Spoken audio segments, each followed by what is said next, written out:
విజయవాడలో BCY party అధినేత రామచంద్ర యాదవ్ ఆధ్వర్యంలో బీసీలకు కాపులకు రిజర్వేషన్ల అమలు కులగణన అంశాలపై చర్చా వేదిక నిర్వహించారు.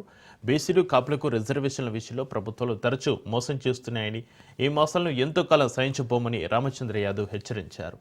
బీసీలు కాపులకు జరుగుతున్న అన్యాయం కళ్లకు కనిపిస్తుందని రామచంద్ర యాదవ్ మండిపడ్డారు. బీసీలు కాపులతో సహా మైనారిటీ దళితులు ఎదుర్కొంటున్న సమస్యలపైన బీసీవై పార్టీ పోరాడుతుందని తెలిపారు.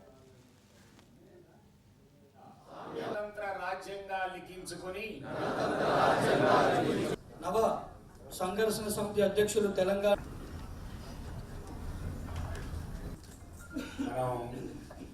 భారతదేశ ప్రజలమైన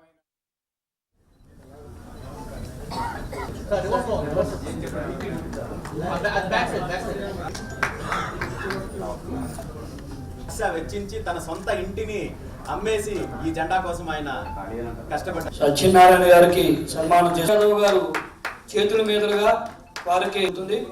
అలాగే మనం అందరం